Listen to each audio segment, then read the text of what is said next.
मुफ्ती जम्मू कश्मीर के बाढ़ प्रभावित इलाकों का दौरा किया उन्होंने और प्रभावित लोगों से मुलाकात की। महबूबा ने इसके बाद एक प्रेस कॉन्फ्रेंस भी किया जिसमें उन्होंने आपदा के लिए सरकार और प्रशासन को कटघरे में खड़ा किया। महबूबा ने प्रशासन पर आरोप लगाते हुए कहा कि उसने नियमों को ताक पर रखकर नदी नालों के किनारे लोगों को मकान बनाने की खुली छूट दे दी और उन्हें उनके हाल पर छोड़ दिया। यहाँ महबूबा ने कहा कि उन लोगों को भी मुआवजा मिलना चाहिए जिनके मकान में आंशिक तौर पर भी पानी भरा है। महबूबा ने आम लोगों और किसानों के लोन माफ करने की अपील भी सरकार से की। प्रेस कॉन्फ्रेंस में महबूबा ने इस आपदा के लिए पर्यावरण से हुए छेड़छाड़ को जिम्मेदार ठहराया और कहा कि सरकार से पर्यावरण से छेड़छाड़ करने के लिए ठेकेदारों को खुली छूट दे दी है और इस पर सुप्रीम कोर्ट को संज्ञान लेना चाहिए। महबूबा ने कहा कि जम्मू कश्मीर में बड़े पैमाने पर आपदा आई है और इस आपदा से उबरने के लिए हजारों करोड़ रुपए के पैकेज की जरूरत है। जो जिंदगी भर की उनकी पूंजी थी, मकान बनाए थे, कैसे बनाए थे, गरीब लोगों ने तो जो नालों में मकान बनाए थे, उसमें मुसीबत ये है कि जिस इनके पास कहीं जाने को होता नहीं है। जब ये मकान बनाते हैं तो जो अथॉरिटीज होती है इनसे पैसे लेके उनको आंखें बंद करके बनाने देते हैं, उसके बाद इनको रहमो करम पे छोड़ देते। अगर आपने इनको मकान बनाने दिया वहां पर, चाहे बेचारों ने छोटी सी झोंपड़ी ही बनाई, तो कम से कम उस नाले को प्रोटेक्ट करो, वहां कोई क्रेट लगाओ, कोई बंड लगाओ ताकि आने वाले वक्त में इनको दिक्कत ना हो। ऐसा कुछ नहीं। कई नालों पे जो लोग रहते थे वो बह गए हैं, उनके घर इस वक्त वो दर बदर घूम रहे हैं बेचारे। जब कश्मीर में फ्लड आए थे तो मुफ्ती साहब को बड़ा चैलेंज था, आते ही इसी तरह तबाही हुई थी जो आज तबाही यहाँ पर है। तो हमने जब असेसमेंट उससे पहले करवाई थी तो क्या होता था, जो घर टूट गया है तो उसको लिखते थे फुली डैमेज, जिस घर में पानी गया बोलते थे नहीं ये डैमेज नहीं है। मगर आज ऐसा नहीं होना चाहिए, क्योंकि जिस घर के अंदर पानी चला गया वो जिंदगी भर के लिए रहने के लायक नहीं है।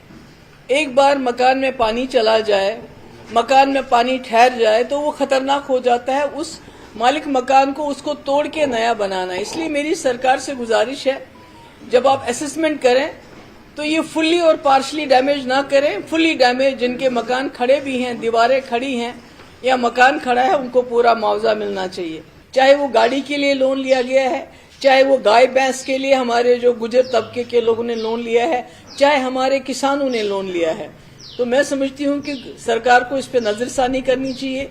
एक तो बैंक वालों को फिलहाल 2-3 महीने इन लोगों के दरवाजे खटखटाना बंद करना चाहिए और कोई तरीकेकार निकालना चाहिए कि इस लोन में किस तरह से इनकी मदद की जाए। अगर वेव ऑफ हो तो सबसे अच्छी बात है, अगर वेव ऑफ ना कर सके तो कम से कम जो इस पे सूद है, जो इंटरेस्ट है, उसको वेव ऑफ किया जाना चाहिए ताकि इनका जो है इनकी मदद हो जाए। ये तो है कि क्या क्या होना चाहिए इस वक्त जो सरकार को करना चाहिए इमीडिएटली, क्योंकि बहुत तबाही हुई है, बहुत बर्बादी हुई है, क्योंकि हमने खुद अपने एनवायरनमेंट के साथ छेड़छाड़ इतनी ज्यादा की है कि आज हम खुद तो बर्बाद हो गए, जो हमारी आने वाली नस्लें हैं उनके लिए हम तबाही छोड़ के जा रहे हैं। जब तक मैं समझती हूँ लोग खुद नहीं जागेंगे, जब तक हम बात नहीं करेंगे। मैं तो कहती हूँ सुप्रीम कोर्ट को 100 मोटो नोटिस लेना चाहिए, क्योंकि ये सारा हिमालयन रीजन जो है ये बहुत ही ज्यादा डेलिकेट है, बहुत सेंसिटिव है।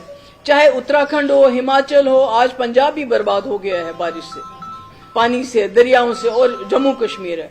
इसमें उनको 100 मोटो नोटिस लेना चाहिए। और ये जो बर्बादी है डेवलपमेंट के नाम पे, ये जो ठेकेदारी, ये तो सरकार, वो कहते थे कि प्राइवेट लोगों को काम करने दो, सरकार का उसमें कोई दखल नहीं है। तो आपने तो ठेकेदार आपकी जेब में सारा पैसा सरकार की जेब में जाता है। तो मेरी ये गुजारिश है कि एक तो बहुत बड़ा पैकेज की जरूरत है। ये 209 करोड़ रुपए कुछ देके गए हैं मरकज से यहाँ आके, उससे काम चलने वाला नहीं है। हजारों करोड़ों की जरूरत है, जो मैंने तबाही देखी।